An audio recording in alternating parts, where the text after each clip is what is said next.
What's up, everyone, and welcome to episode 105 of the Chumpcast. Brick is still gone, and I'm honestly starting to wonder if he was just a figment of my imagination all along. Either way, Mark and I hit the local theater to check out BlacKkKlansman, starring John David Washington and Adam Driver. No spoilers this week. Next week, we're seeing the Happy Time Murders, so let's talk puppets. Send us the movie that absolutely needs to be remade with Muppets instead of actual people. Get weird with it. You can find us on all social media platforms at the Chumpcast. You can also call or text us at 847-920-6107. If you leave us a good enough voicemail, you might hear yourself on a future episode. If you want to support the show, you can find our merch at thechumpcast.com. We always appreciate kind reviews, subscriptions, and ratings on Apple Podcasts. You can also shop on Amazon through our affiliate link at thechumpcast.com/Amazon. Now, if you'll excuse me, I'll be scouring the internet for proof that Brick ever existed. So, Mark, I got a question for you. What is your favorite knockoff brand of anything? Captain Munch. I think you just made that up. Captain Munch berries. I think they're from Aldi. You're definitely making that up. I'm making it up. So I don't buy knockoff shit, dude. Oh, I'm sorry. I'm sorry, moneybags. No, I have an answer. I guess it's not a knockoff, but I am an avid buyer of anything and everything Costco. So Kirkland, anything, I'm buying that is definitely knockoff. Okay, well, there it is, Kirkland. But it doesn't have like a funny name that just replicates some other thing. It's not like, Kirkland supposedly is distilled by the same shit that where Grey Goose is distilled, I guess. I think that's what an urban myth. I think it is too. Somebody just said that once, and they're like, no shit, I just don't ever want to buy a Grey Goose again. Some dude in the basement was just like, yo, you guys hear about Kirkland vodka? It's distilled. 100%. It was definitely somebody who's a DJ or claims to be. Yeah. Yeah, 100%. But I ask you this because Oreo and Hydrox are going at it. And I didn't know this. Hydroxycut? No, just Hydra. The opposite of that. Cookies that make you fatter. Wait, that would make sense though. Hydroxycut would be like, "Yo, stop fucking buying Oreos," and they'd be like, "Why don't we just buy more Oreos?" So you have to buy more Hydroxycut. Well, yeah, that is. It's very like true. You proved me wrong right there. If you're making Nicorette patches, you don't want everybody to stop smoking right away. You want people to keep smoking, so they keep buying Nicorette gum. I guess I just want everyone to be healthy, and in shape and fit and loving. Shut up. Hydrox announced on Facebook that they're suing Kraft Mondelez, who owns Oreo. So Hydrox apparently came first, and I had no idea because I thought Hydrox was always the knockoff brand. Turns out Oreo's the knockoff. They knocked off brand themselves. I basically. guess. Their marketing and their packaging was so shitty, and the design of the cookie, they're screwing themselves making that type of cookie. They don't have a good name for it. What is it called? Hydrox. Hydrox. What the fuck is Hydrox? I don't know, but apparently they started in 1908. And Oreo didn't start until 1912. I've had those cookies. I believe you. My friend that would always get the Aldi shit would always buy those knockoff Oreos. And they're not knockoff Oreos. Yeah, apparently not. Apparently Oreo's the knockoff. The cookie, obviously the cream. You can't really fuck up on the cream that bad. You just need to inject it with sugar. But yes, the cookie part is terrible. It's always stale. It gets stale within like 3 days, and it's horrible. So the whole thing is, Hydrox is accusing Kraft, or Oreo in this case, which is owned by Kraft, of hiding Hydrox's cookies. Like, they go to stores, and if you've ever worked in a grocery store, you know how the business works. You know that companies are very particular about where you put their products. Yeah. Kraft was sending these ambassadors to grocery stores and basically putting displays in front of the Hydrox cookies and stuff. Is this true? There are a lot of people claiming it. So they announced it on Facebook, and all these people are commenting on their Facebook feed saying like, oh yeah, I work in a Kroger, and this is 100% happening. Like, people will come in and they'll be pissed if we can see the Hydrox cookies, which is the most petty shit ever. Oh my God. What kind of display are they putting up?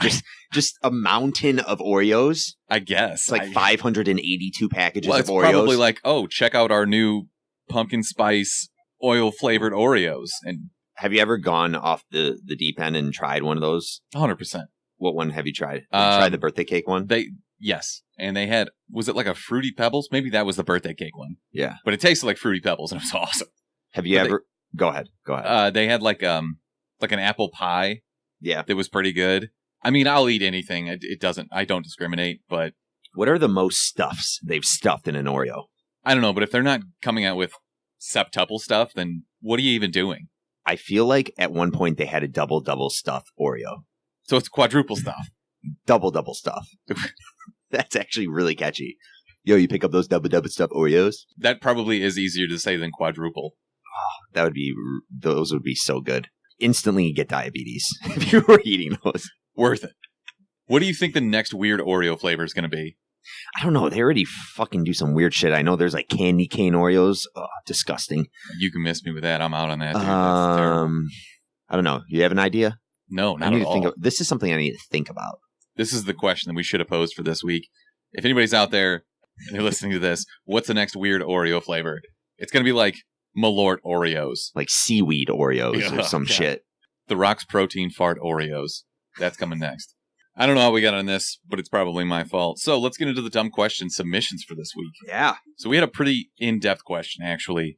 And the question was, basically, replace some of the Infinity Stones from the Avengers Infinity War with relics from other movies that do the exact same thing. So, for example, we gave the Time Stone, which could be replaced with the DeLorean from Back to the Future. Mm-hmm. Pretty easy. The car. Right? That's a layup. You always say DeLorean, and I'm like, what the fuck are you talking about? Talking about that car. Yeah. Yeah, the car. The car with the doors. The car. Everybody knows what kind the of doors DeLorean. Are those called? Technically, it was the flux capacitor that made it go back in time. So you're more likely to know what a flux capacitor is or a DeLorean? The first one, flux capacitor. Really? 100%, yeah. Damn. Am I that big of a car nerd? Yeah, you are. Shit. Anyways, that was our example, and we had some great submissions on Instagram and some that weren't so great. But we went to Facebook as well. And overall, this, I think, was pretty hard for people. This requires actual thought. When you're scrolling through Instagram or Facebook and you see a question that requires more than 3 seconds of thought, usually you're just like, yeah, fuck that. I know classically TJ, of course, had a stupid ass answer, and it was the worst one. He doesn't even read the question. Every time it's just something blatant that has to do with pop culture. Every time it's the ring from my gift card. When did we give out gift cards? What did he say? The ring from Lord of the Rings. He didn't even say what it applied to. Is that the Power Stone with the Mind Stone? What the fuck are you talking about? Well, let's debate. I think it would be the Mind Reality? Stone. No. Well, because it manipulates. Maybe right? It's the best answer because it can be I've attributed to definitely everything. got better answers. Trust me. Okay. But let's just go through these in order of stones. So we'll just start randomly with the Power Stone. We'll just throw TJ's in there. It could be that. Derek R. on Facebook said Bane's Venom, which is a great answer. Except film-wise. Stop. Hold on. Are we in a category or are you just going to name them and then say what Power Stone. Power Stone. It's like I'm sitting 2 feet away from you. We're on a podcast together and you don't even listen. Sorry, I was looking at my Instagram feed. Stop it. Right there. I see a wave and I just want to wave at you, whoever you are. I see that wave and I'm acknowledging it. They probably can't even hear us. There's no mics going into that. All right. Or maybe that's a fucking middle finger. I have no idea. It probably is if it's for you. Bane's Venom is a great Power Stone. True. But the only real Venom that you see in a movie, at least a live action movie, is when it was super over the top Bane with like the chauffeur's top hat when he was chauffeuring around Poison Ivy, which was awesome. But it doesn't matter. Crashing this plane. A darker one, but one of my favorite submissions is John Wick's dog being murdered. Because that results in ultimate power. Unlimited power. But only for John Wick. So John Wick would probably have to wear it. Which I'm fine with. What is the power stemming from, though? John Wick's dog being murdered. That's what gave him all that power. Okay, it's his power, though. Yes. It's not like from an item or anything. It's just, all right. It's just okay. The rage that he gets, I don't know. John Wick is a Power Stone. James C. on Facebook said Scooby Snacks, which is a great answer. That's really good. Because all of a sudden it gives you all this courage and you can just pull the mask off of somebody that was never really a ghost in the first place. Wow, that is really good. I like that answer. Props. All right, let's go on to the Time Stone. This was the most obvious one, so I skipped some of these, but KM Cox, shout out Cox, said the Time Stone is Groundhog Day. Bill Murray classic. Mm-hmm. But you don't really know what's sending him back in time. Is it the alarm clock? Is it his brain? Yeah, I would have to rewatch that movie because I haven't seen it in a long ass time. But I know he kind of just went back in. Yeah, he just lives the same day over and over again. Mm-hmm. I don't think that's an actual relic, but one of my other favorites. You can also attribute it to, you can also say that is that one Tom Cruise movie.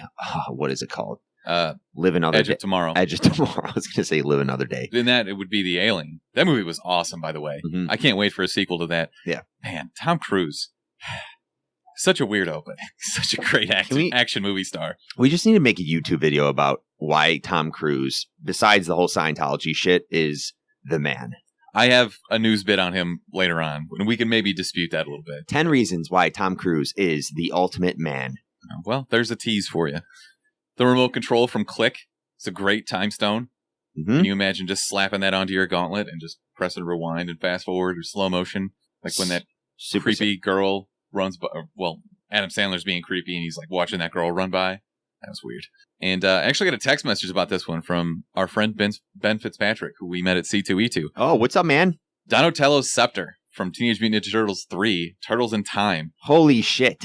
I have this movie on DVD, and now I have to go rewatch it. It's a terrible movie, and I don't care.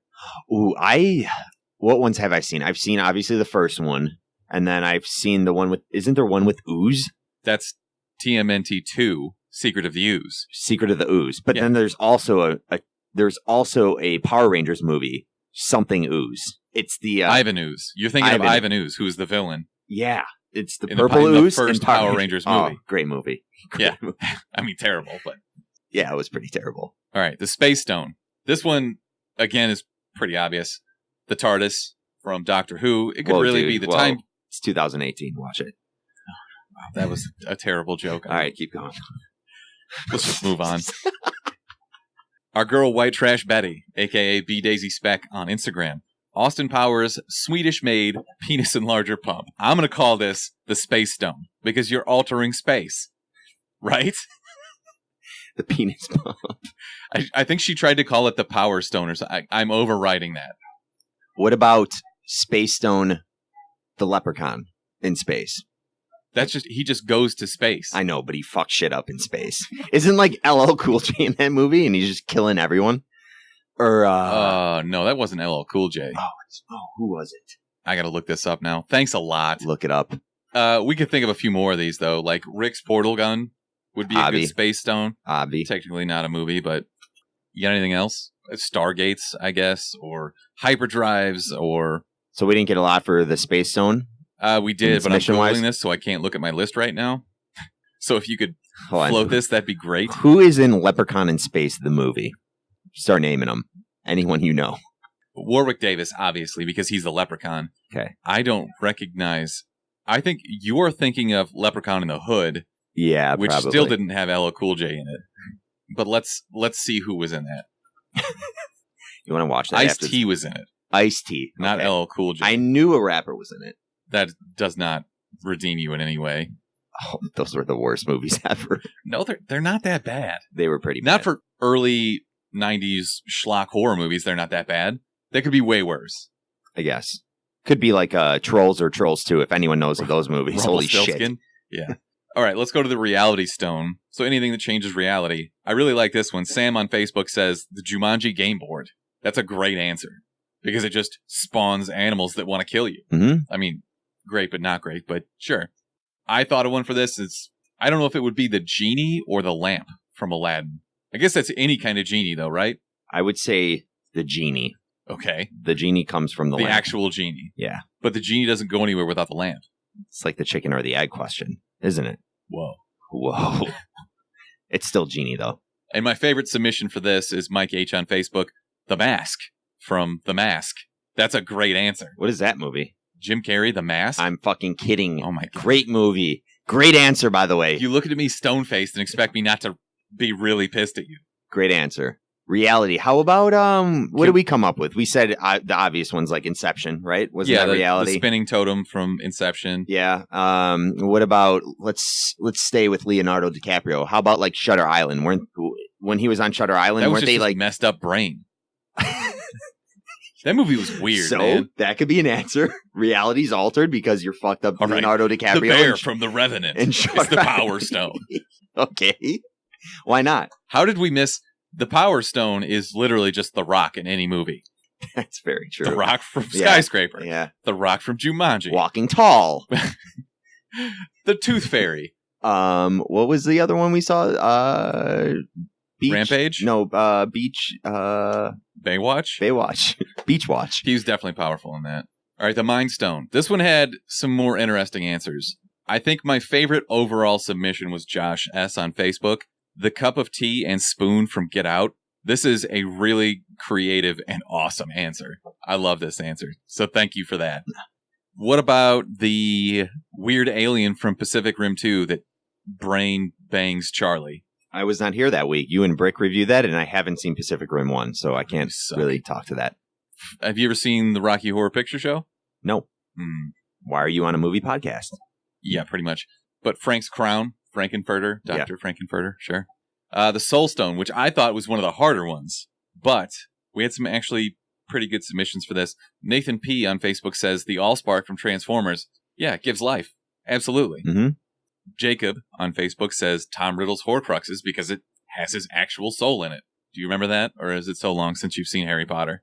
It's been a long time since I've been around. So basically, I'm not going to get into it. If you don't know what it is, then what are you doing? But Anthony on Facebook says the Heart Ring from Captain Planet.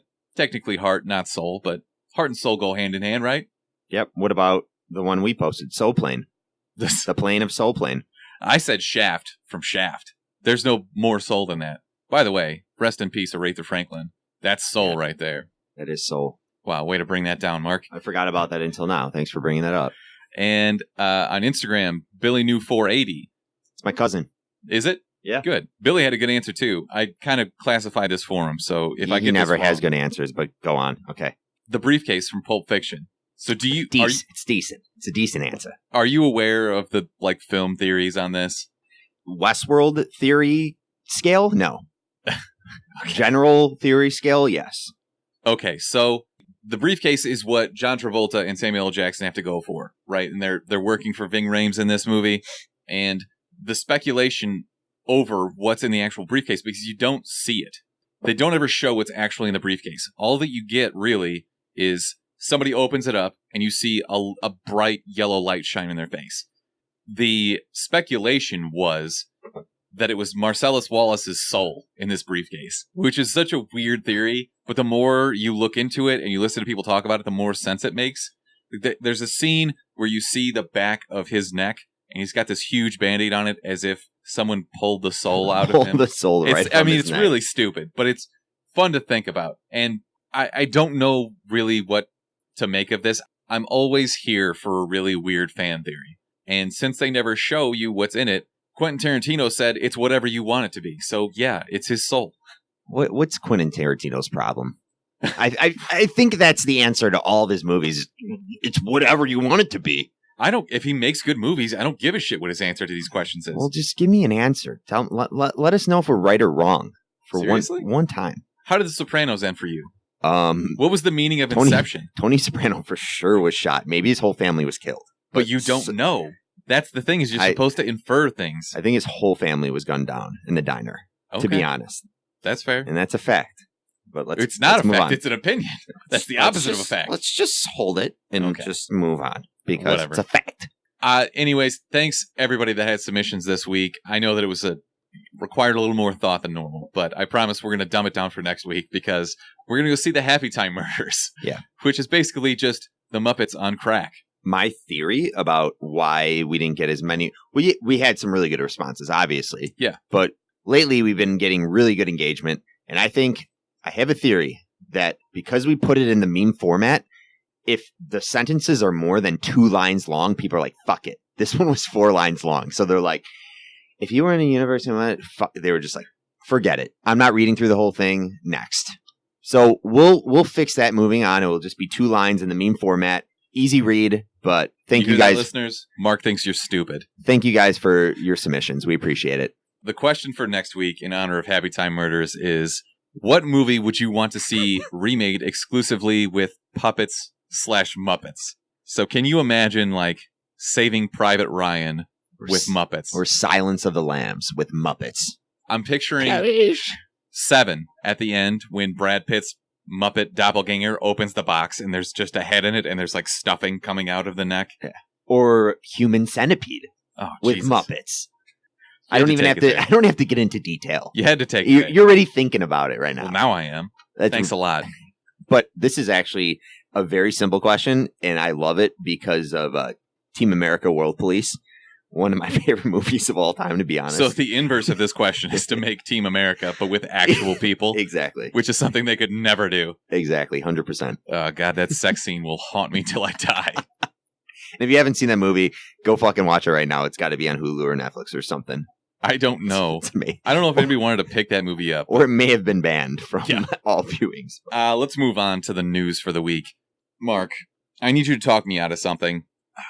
Because Netflix released another trailer today for season 2 of Iron Fist. And fuck me if it doesn't look kind of good. Pretty good. Why? Because now Danny Rand is in a superhero suit. You already see better fighting than you did in all of last season. And in the trailer alone, you see more the glowing fist than you did in the entire season. There was fighting in the last season? Yeah. Well. Wait, maybe there wasn't really any Danny Rand fighting. There was him getting his ass kicked throughout the whole season. I'm still hopeful that Danny Rand is just going to be like 35% of what this series is focused on. And then the rest of it is Colleen Wing or anything else. I want to meet the person that thought season 1 was a good show. No, of Iron Fist. Don't. Because they're probably insufferable. Okay. Did you see anything about the YouTube teaser that the Nun marketing crew had to pull off of their YouTube ad campaign? The horror movie that's coming out? Right. So the horror movie, it's based in like the Annabelle universe, I believe. It's a James Wan movie who's doing Aquaman. But they released this teaser and they started putting it ahead of YouTube videos. The problem was they put it in front of all videos. So like if you're going to watch a comedy, like something funny, you get the shit scared out of you. And it's a jump scare. It's this terrible, like, the old school Mac screen when you were turning the volume up and down, it would like, and then all of a sudden, this scary ass nun just pops out of the background and scares the shit out of you. YouTube is allowing this. They're the No, they pulled it down.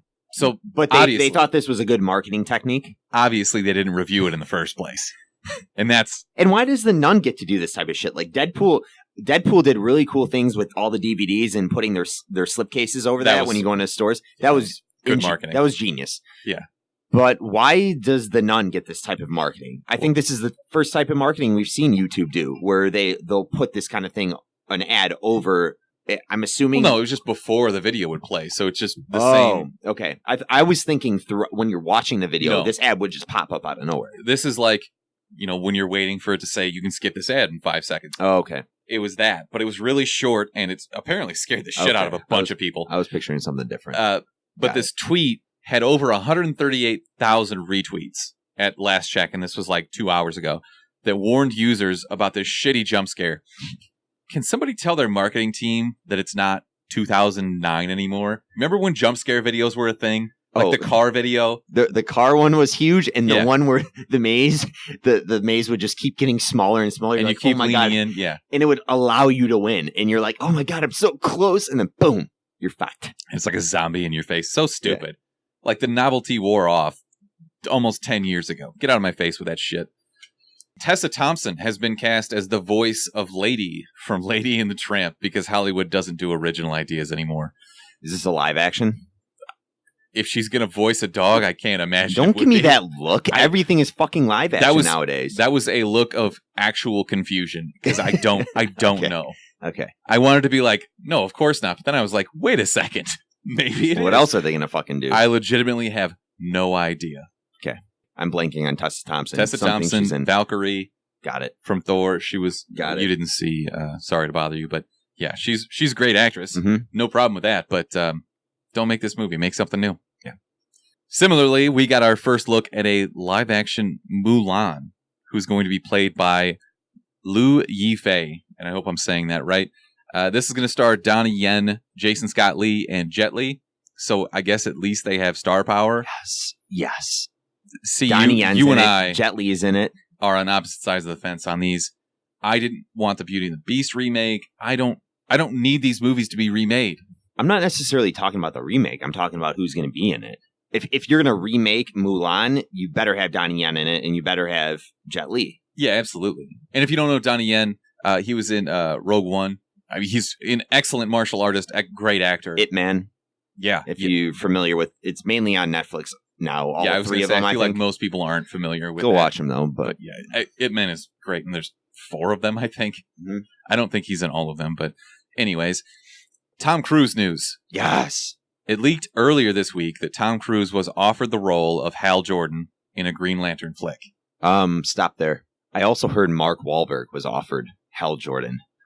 Maybe it was just a fucking shitty Collider post. I think this is DC that's just like, yeah, we're going to make this movie because that's what DC does now. Or maybe because DC just comes out with random ass news all the time. Anyone can be just Photoshop someone's face over and anyone would believe it. Yeah, Mark Wahlberg was going to be Green Lantern. Oh, that's believable. But there is an actual report about why he, quote unquote, turned this down.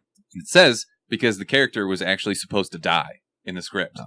And obviously, Tom Cruise is infallible. He can't die in a movie. I thought he was going to say it was like too realistic of the Scientology world. Him like Xenu and all the weird. Tom Cruise fights Xenu. Yeah.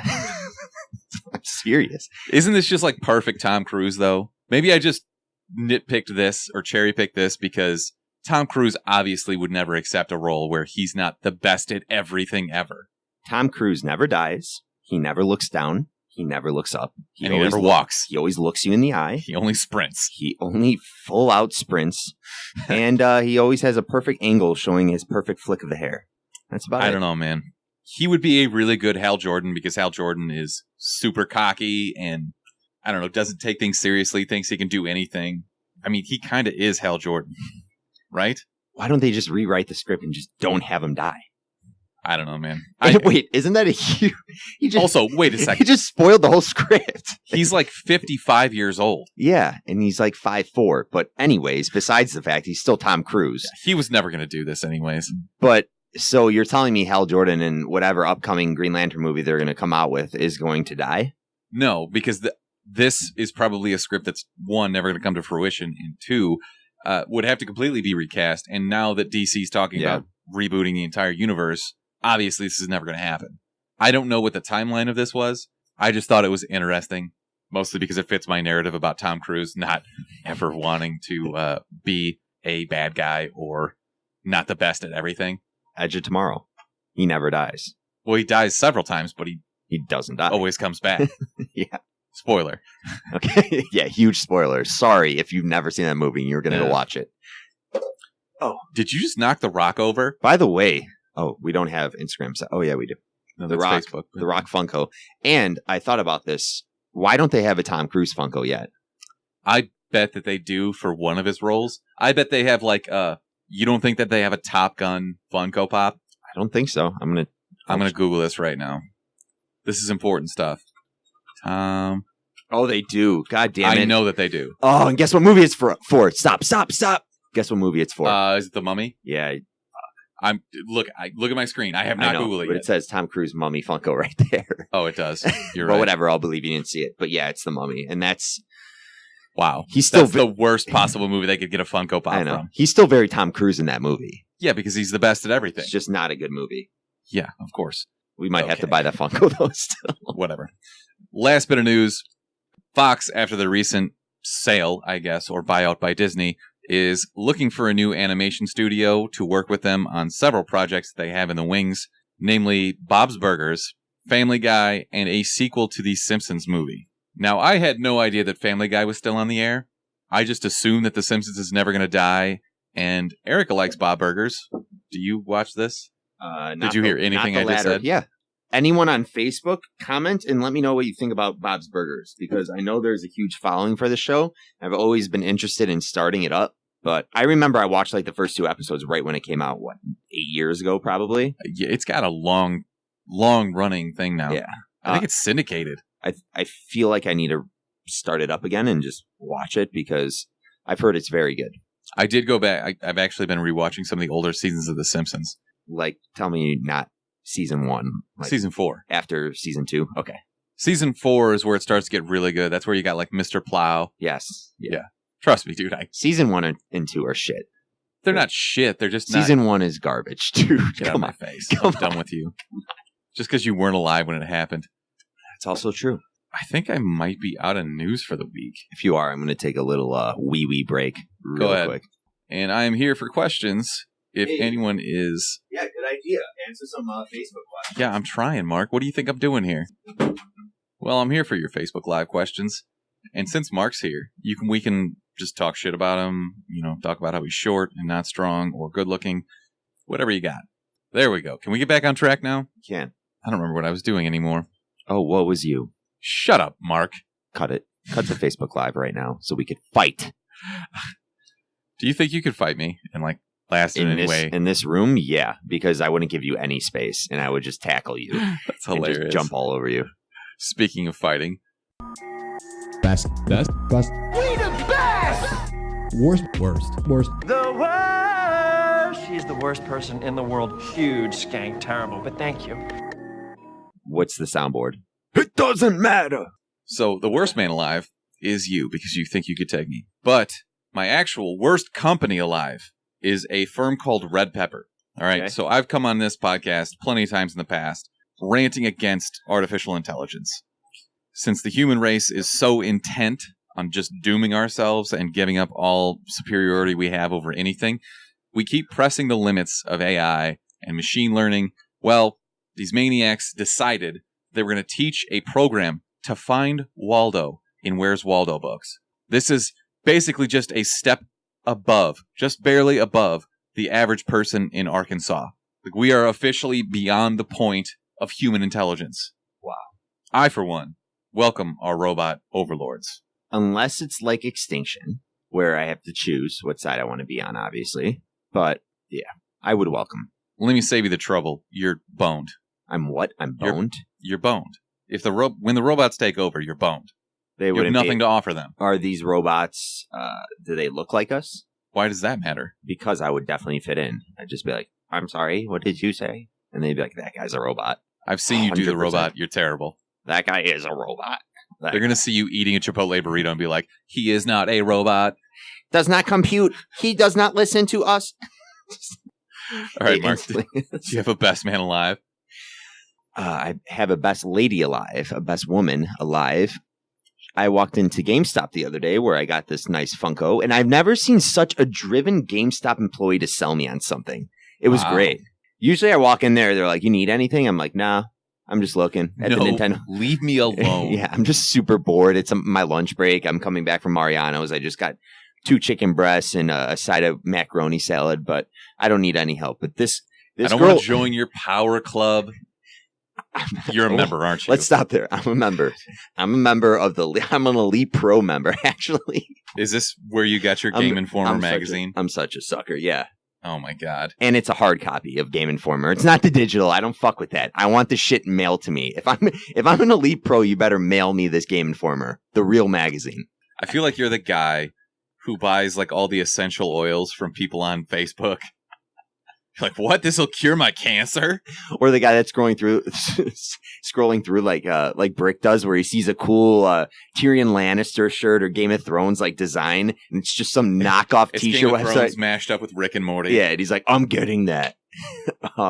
Anyways, let me get back to my point. I'm an Elite Pro member, obvi, but my whole point here is she almost sold me on the Xbox One X. Like, I almost walked out of there and was going to come back and buy this thing. Oh, my God. Because she's like, you'll get a $200 credit if you turn in your Xbox S.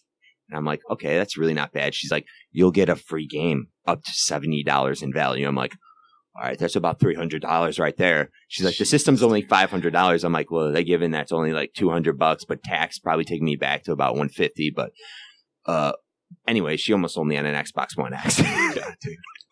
You're such a sucker. So close. But look at all the reviews. I was looking through. Obviously, there's probably some insider shit with like IGN. They're working with Microsoft and like, you better give us a 9 out of 10 or a 10 out of 10, whatever. But supposedly it's the most powerful system. I'm not going to get into the specs because you'll be like, that's fucking stupid because you know way more than me. But it's supposedly a really good system. The new Xbox. Okay.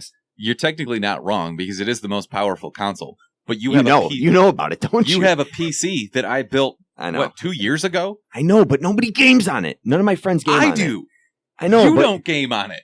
But you're a loser. You like work from home and you game it from like 2 o'clock till 3:30. I'm talking about the guys that work the 9 to 5 and get home at 6, eat their dinner, and don't game till like from 7 till 9. New worst man alive is you. All right. Anyways, I almost got suckered into buying an Xbox One X. But props to the gal that almost sold it to me. She was working real hard. She was a great salesperson. Given it's GameStop, I just didn't expect it walking in there. Usually I'm like, nah, I'm an Elite Pro member. Leave me alone. I'm going to look at these Switch games. But she was really good at her job. So props to you. How much have you actually played your Switch? I think I've gamed like 9 hours on it. Wow. That's nothing. That is not good, dude. I know. That's not good. But you don't take it on flights with you, or? I do. I just don't go on enough flights yet, but I will be using it more. It's a great console. So it's not like I bought it. I've had those moments where I buy something. I'm like, why'd I fucking buy this? Like plenty of those moments. Obviously, I almost fucking bought an Xbox One X for no reason. Yeah. You would have brought that home and Kelly would have been like, what are you doing? Why? You idiot. And I'm still like Googling, should I get this thing? Like I Oh might my go back God. tomorrow and buy it. But anyways, back to the Switch.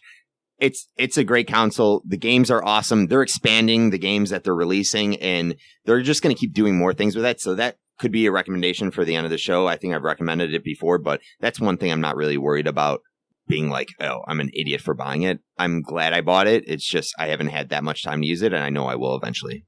Okay. Nerd. Yeah, no shit. All right, let's get into our movie review for the week, and that is BlacKkKlansman. So this has 97% on Rotten Tomatoes, Wow. 78% from fans. Usually we can derive something from the discrepancy here. I think that this is a combination of two things. You've got the fart-smelling film critics, Mm-hmm. and then you've got people who are just uncomfortable seeing this, and they didn't want to take the time to unpack it or whatever, or it upset them because it isn't just like a feel-good movie. Mhm. And there's just that juxtaposition of the two of those viewpoints. I thought it was excellent, but we'll get into more of that later. So this is directed by Spike Lee, who I'm sure that I don't need to explain. Just watch a Knicks game and he'll be there. This stars John David Washington, Adam Driver, and Laura Harrier. I knew that Washington was Denzel Washington's son. Did you know that he played, technically, NFL football for the St. Louis Rams? Like, he was signed onto their team during their training camp. I had no idea that was Denzel's son. Seriously? No, I had no idea. I'm blown now. Yeah. Holy shit. That's his son. I probably should have known that coming to this podcast, but I didn't. They kind of look alike, but not really. I don't know. He's pretty well known from Ballers. He showed up in some stuff when he was younger in Denzel movies.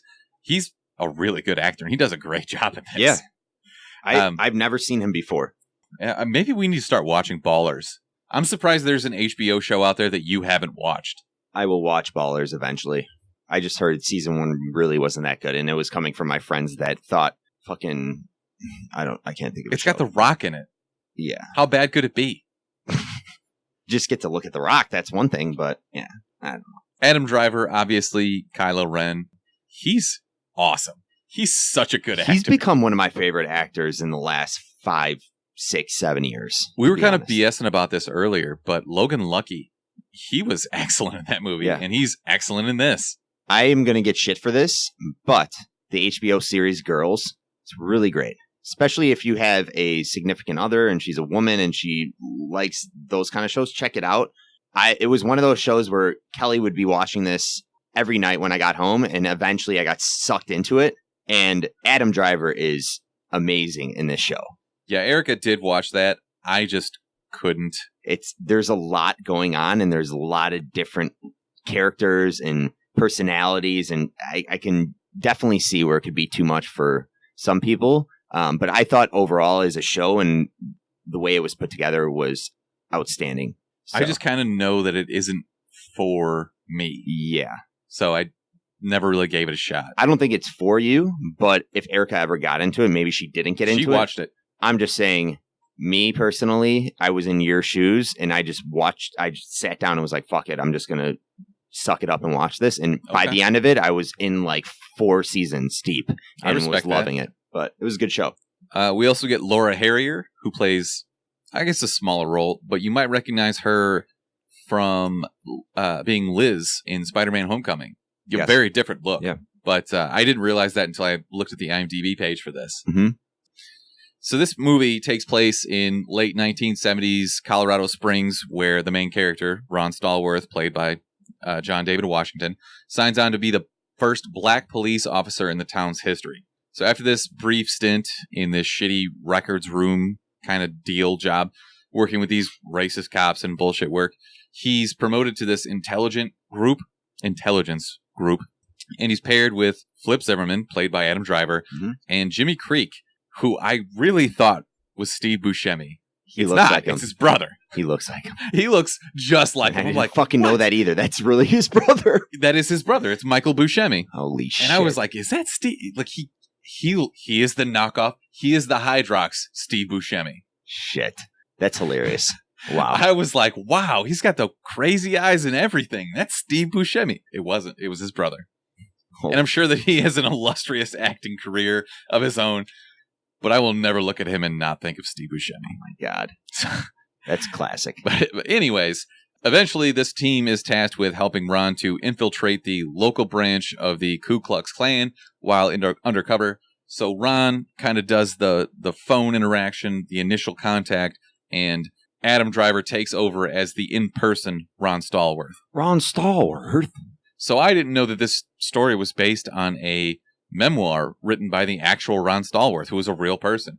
Obviously, a lot of this is dramatized because it's a Hollywood movie, but the story is a true one. He really was the first black police officer in Colorado Springs, and he really did infiltrate the KKK and have phone calls with David Duke. By the way, Duke is played perfectly in this by Topher Grace. Is he back, by the way? Topher Grace? I don't know, man. Only maybe if he's playing white supremacists. I'm going to put Adam Driver number 1. I'll probably put Denzel Washington, his son. What's his first name? Sorry. Now I'm just going to think Denzel Washington every time. John David Washington. John David Washington, number 2. But Grace, man, I would have to give him my number 3 in this movie for acting. I would not have known what David Duke looked like had they not shown him current day at the end of this movie. But I looked at him, I was like, holy shit, he is spot on for a young David Duke. So if you don't know David Duke, he was, I don't know if he still is, the Grand Wizard, which is like the president of the KKK, but they have weird names because they're idiots, I guess. But damn it if Topher Grace isn't the whitest dude on the face of the planet. Like, that is so perfect for casting, isn't it? What's his one little line that he always says when he's on the phone? He says, like, dag nabbit. No, not dag nabbit. Something just ridiculous. But anyway, sorry. Yeah, anyways. I digress. Super white. So we know sort of the plot and everything now. We're not going to spoil this because I get the feeling that not enough people have seen this yet. But if you listen to our review and this interests you, you absolutely should go check it out. I loved it. Mark, I'm interested to hear your thoughts as well. But why don't you tell me what you liked about this movie? I thought the costume design was awesome. It takes place in the... Interesting place to start. Huh? It's the late 70s. Late 70s. Yeah. Yeah. So everyone looks awesome. The shots they're doing with all the cinematography, some of the scenes, there was one scene when they're in a club, which I thought was very well done. They have a great score in it, I thought. They actually have a unreleased Prince song that they played in the post-credits, I believe. I did not know that. That they used just for this movie and saved. Okay. So that's awesome in itself. And obviously there was a very powerful message. We can't spoil it at the end, but overall throughout the whole movie, it's an extremely heavy movie. I was a little lost in the middle of it. It was a little bit boring, maybe based on the time that I was seeing it. I just got out of work and I was tired as is, but it settles down throughout the second act. But it was a good movie. So I'll get to my rating later on, and we can maybe talk about things we weren't too fond of. But overall, it was a good movie. So as we mentioned, I thought the acting in this was stellar, and it was cast so well. But I think I could tell based on how uncomfortable certain scenes made me, how well it was cast and how well it was performed. If I hadn't been totally engrossed in this movie and the relationships between certain characters, I wouldn't have bought the racism and the fear or the camaraderie or the hate. And John David Washington and Adam Driver have a great relationship in this. And you watch it build from start to finish, and it's so awesome. It's so well done. At the same time, the levity and the humor in this, in a movie that's could have just been strictly serious. It could have just been stone-faced, full drama, but it wasn't. It was written and performed so well to kind of bring you back down to earth. Because, like you said, it is a really heavy movie. But I felt that the jokes were well earned. I don't know, just stupid off-the-wall stuff every now and then, just kind of like to bring you back down to earth. And at the same time, the direction and the editing, we'll get back to your club scene in a minute, because I think you and I might disagree on that. But there were certain things where just the direction that they took. So, for example, no spoilers, but there's a point in the film where John David Washington and, I'm sorry, the love interest, I have to get her name again, Laura Harrier, they're talking about blaxploitation films from the 60s and 70s, so like Shaft, etc. Mm-hmm. They do this like jump cut or overlay of movie posters from these flicks. Yeah. And it's just so, I don't know, normally in any other movie that would have kind of taken you out of it. Might have looked cheap a little bit, but yeah, it was it didn't. Very well done. And I don't know why. I don't know if it was the music that they were overlaying or what, but it was just really well done. And then there was another point in a rally early on in the film where they've got a guy named Kwame Ture. He's giving this black empowerment speech at the Black Student Union, and they're cutting back and forth between different characters and their facial reactions to what he's saying. Mm-hmm. And I thought that was really well done as well. Mm-hmm. But it's weird because usually when something like that happens in a movie like this, it's seen throughout. But they didn't overuse any of this. It was different tactics for different acts and different scenes. I agree. One last thing, and I know this is close to the end, but it's still not a spoiler. They paid homage to these older camera tricks from 1970s movies. There's this really long, drawn-out dolly shot, and it's a camera that would have literally just been on a dolly rolling out. And I think you know what I'm talking about at the very end. Yeah. Beautifully done. And you get a reflection in the main character's eyes, and it's just like so perfect the way that it's done. So the direction was, and the editing was great. Even prior to the poster scene where they're lining up the posters back to back, that scene, it's not really spoiling it, but they're walking up a bridge, and the way the camera is focused and diluted, it gives you that 70s type. If you've ever watched some of the older shows or movies, it gives you that feel, that vintage feel, like it is shot in that time era. Yeah. So I thought the cinematography was spot on, and it had a good mixture of giving you that vintage feel, but also keeping it in the now and having just good shots overall for what we are expecting to see nowadays.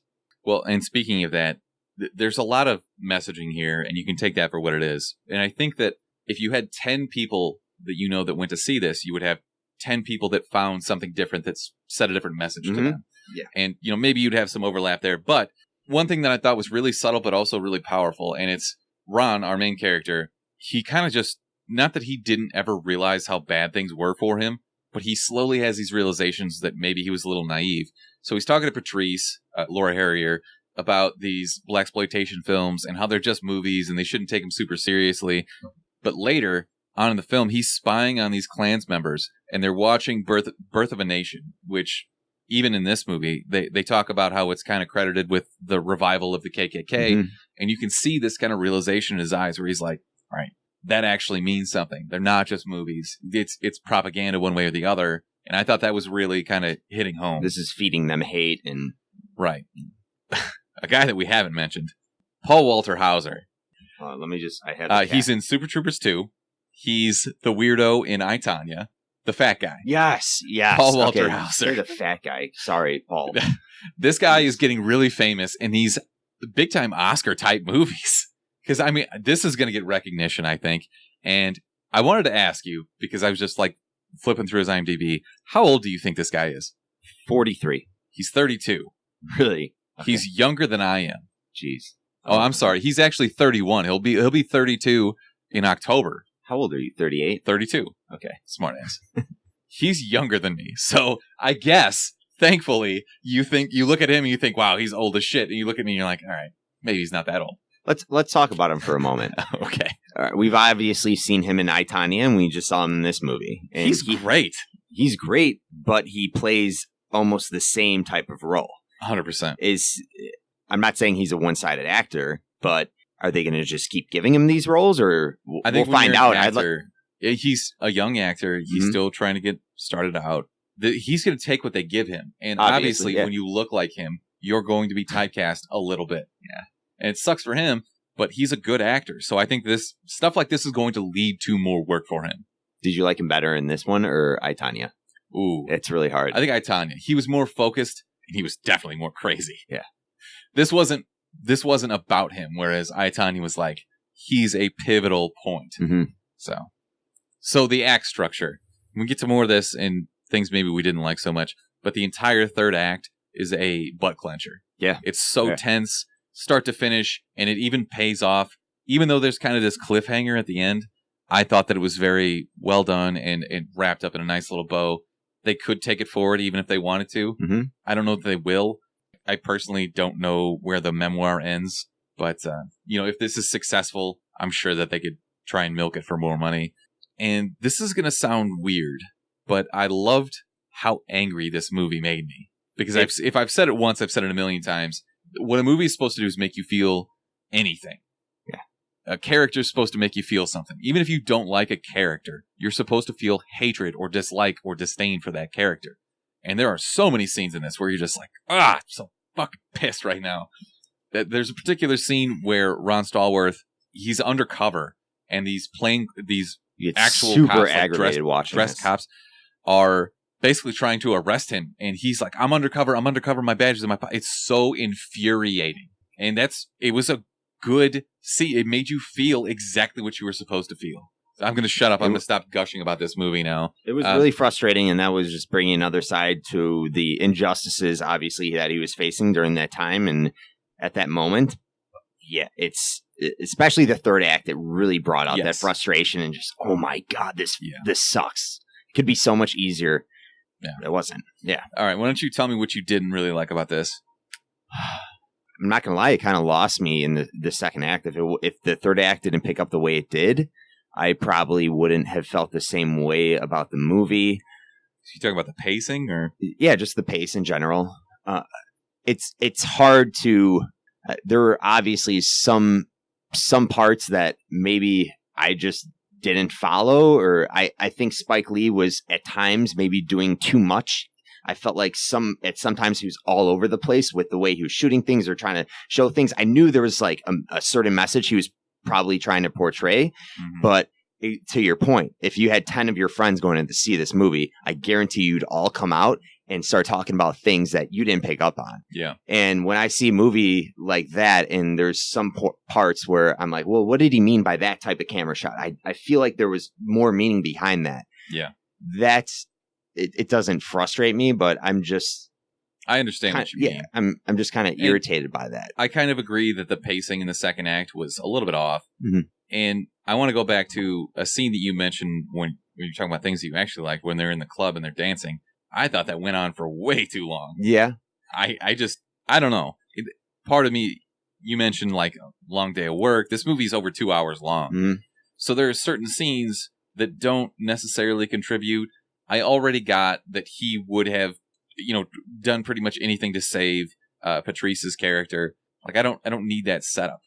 But maybe that's just me and this whole attention span shit that we don't have anymore. I need to go back and see what song was playing during that scene, though, because that was one thing that really sold me. It did have a great soundtrack. It had a really good soundtrack, especially in that moment. There was one song that was playing that I loved, and I completely forgot about it. It was some Motown song. But and another point, you mentioned the score earlier. It had this, similar to the blaxploitation films from the 70s. It had the same song, but based on what you were supposed to be feeling, it was sped up or it was slowed down or whatever. Mm-hmm. That was a really nice touch, I thought. And something that maybe if you haven't seen this, just kind of pay attention, look out for that. I didn't know that. Was there anything else that you didn't really care for? Because I got one. Go ahead. The Alec Baldwin scene in the very beginning. This is what I'm talking about. I read some article how there was really a much deeper meaning they thought behind it, but go ahead. Okay. You know what? I would love for somebody to explain that to me, because I just didn't get it, but I found it kind of unnecessary. And maybe it's a product of knowing what I was getting into for this movie. Like I'd seen the trailers and I knew kind of the plot. So maybe that was it, but it's some kind of weird setup and I just didn't think it was necessary. And I love seeing Alec Baldwin, but I don't know, it didn't really do it for me. So it obviously started off on a bad note. If you didn't like that scene, that's literally the first scene in the movie. I think I was mostly just confused. Not that I hated it. I was just like, what is happening? Yeah. And it's a really stark jump cut from that to Ron Stallworth. So that was kind of weird. But all in all, I thoroughly enjoyed this. And if I had to rate this out of 10, I think I'm going to give it an 8. It's one of the better movies I've seen this year. I know that a lot of people are just trying to avoid politics altogether right now because they're just sick of it. But here's the thing. You have to understand, this is a Spike Lee movie. You have to be ready to go into a movie and know that you're going to be faced with these type of issues and what's being presented to you. It's not just a sit back, it's going to be funny, I don't have to think. It's going to make you think. You're going to be watching all of the shots and knowing there's probably some meaning behind all these different parts that are moving throughout the whole movie. But you should know going into seeing this, that you can't just shut off your brain and it's not a popcorn flick. It is not. You that need to pay movie. Attention. That said, though, it is 100% worth seeing. I agree. And shout out to E-Man, because he's the one that actually recommended that we go see this. Yeah. So, E-Man from E-Man's Movie Reviews. But do you have a rating for this? I'm going to give it just a little bit lower. Like I said, I just was a little phased out in the middle of the movie. I'll give it a 7.5, though. Oh, the acting, I just want to touch on that again, is phenomenal. So all good. these, and you forget about a lot of these actors and actresses.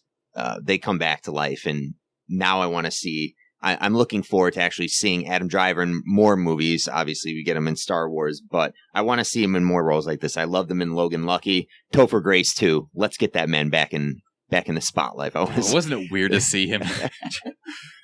All right, Mark, I'm going to give you an option here, because we could do one of two things. We can get straight into the recommendations, or I can give you a rapid kind of review of a movie that I saw today. Go ahead. What did you see? I saw a movie called Ingrid Goes West. Are you familiar? Is this a new movie? Is this Netflix? It came out late last year. It stars Aubrey Plaza and Elizabeth Olsen. Okay. So Aubrey Plaza you would know as April Ludgate from Parks and Rec. Elizabeth Olsen obviously is Scarlet Witch. Ingrid is this mentally unstable person, and she basically stalks people through Instagram. Somehow, I don't know if it's Aubrey Plaza's acting or what, but it's somehow endearing. It's her just wanting to be a piece of this and these social media influencers. And, you hear people talk about how don't necessarily pay attention to what people are doing on Instagram, because they're only showing you the best parts of their lives. And somebody should have that talk with her character, because holy shit. But anyways, the movie opens with a girl in her hometown having a wedding, and she clearly wasn't invited to it. Aubrey wasn't. So Ingrid, the character, shows up, yells at the bride, says, "I thought I was your best friend," even though the bride clearly hates her. Yeah. And so Ingrid pepper sprays her, calls her the C word. So that lands Ingrid at a mental hospital, and you flash forward a little bit, and Ingrid finds this new influencer on Instagram, but this one's in Los Angeles. So Ingrid's mother dies, leaves some money to her, and so she packs up and decides she's going to go stalk a new target in Los Angeles and start a new life, whatever. She meets some crazy characters along the way. But anyways, this movie is in LA, really no dark. fucking way. Yeah. Well, that's another thing, is you get that hipster, you get those really dark comedic jokes, but it's still hilarious. And this is really dark, but also really funny and just right up my alley. So if you're into dark comedies and you love Aubrey Plaza the way that I do, this is definitely for you. But somehow, like I said, she finds a way to make you sympathize with a stalker, which is so weird because you're rooting for her and against actual normal people who she's stalking. I don't know how to explain this, but it's obvious satire on the whole culture of Instagram and influencers and who are these people who show their lives at every turn. It's you. It's me. It's satire on you. Sounds just like me. Also, Mark, one of the main characters is completely obsessed with Batman and constantly is trying to be Bruce Wayne. Okay, I'm going to watch it now, obviously. Okay, perfect. It kind of sounds like 24-Hour Photo with Robin Williams. I never saw that, but if it's dark comedy with Robin Williams, then yeah, I'm in. More of how it makes you feel bad for this stalking type personality. Yeah. Well, yeah, that's what this is, and it's got some pretty strong points, and it's really well done. It's an indie film. Where can I watch it? I watched it on Hulu, so it's out there, it's available, and I 100% recommend this. So half recommendation, half review. I would say this is a 7 out of 10 for me. Sorry. No, please. Backtrack. Why did you watch this movie? Did you hear about it? Did you just see it scrolling through your Hulu feed and click it, or what? A little bit of everything. And since BlacKkKlansman was so heavy, I was like, I have to find something with a little bit of levity in it to kind of lift the end of this episode up. And I don't know. I don't want to take away from what BlacKkKlansman is, but also no one should ever take anything we do seriously. So I kind of wanted to have that levity at the end of an episode. Cool. All right. My recommendation. How about Wizard World? That's the 24th, right? Yeah, starts next Thursday. Next Thursday. I think we're going to be there Friday. I need to take off work. Shit. Okay. Well, I'm going to be there Friday. Okay. I don't know if I'm going to be there Saturday. Won't be there Thursday, but I'm not necessarily recommending it because I've heard it's not the greatest. It's not like C2E2 when you compare it, but it is still Comic-Con. We'll be there. We'll be covering some stuff, shooting video, hopefully interviewing some people, and maybe doing a live podcast. But if you're going to Wizard World, definitely come and say hi to us. We'll be there. I'll be there definitely Friday. I think I'll probably be there as well. Yeah, tweet us, send us a message on Instagram. We'll figure something out. Yeah, let us just know if you're going to be there. We want to say what up to you.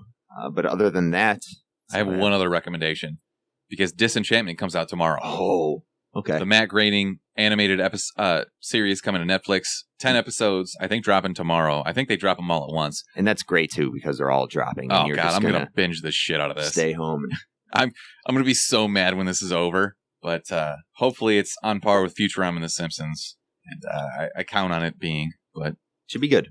Hopefully. Yeah. So for next week, we want your submissions for movies that should be reshot, strictly acted out by Muppets or puppets. This is a great one. Please make it great, listeners and submitters. Get weird with it. You can call or text us at 847-920-6107 or get us on all social media at the Chumpcast. Is Bert going to be back next week? He says he is. So next week is Happy Time Murders. I think that's what it's called. Erica also said she wants to be on the episode. So we might have a little four-way conversation on that. All right. Well, we'll see. If Brick doesn't come on the next episode, we will be removing him from our Rick and Morty logo. It will just be, actually, it would probably fit more, I guess, balanced, me and you, just right in the middle of the portal. But we might have to throw drunk Erica and then just passed out on the ground. That's a threat, Brick. So if you're listening or watching, you're going to obviously listen to this sooner or later. You better come on the fucking episode next week. All right. Well, until next time.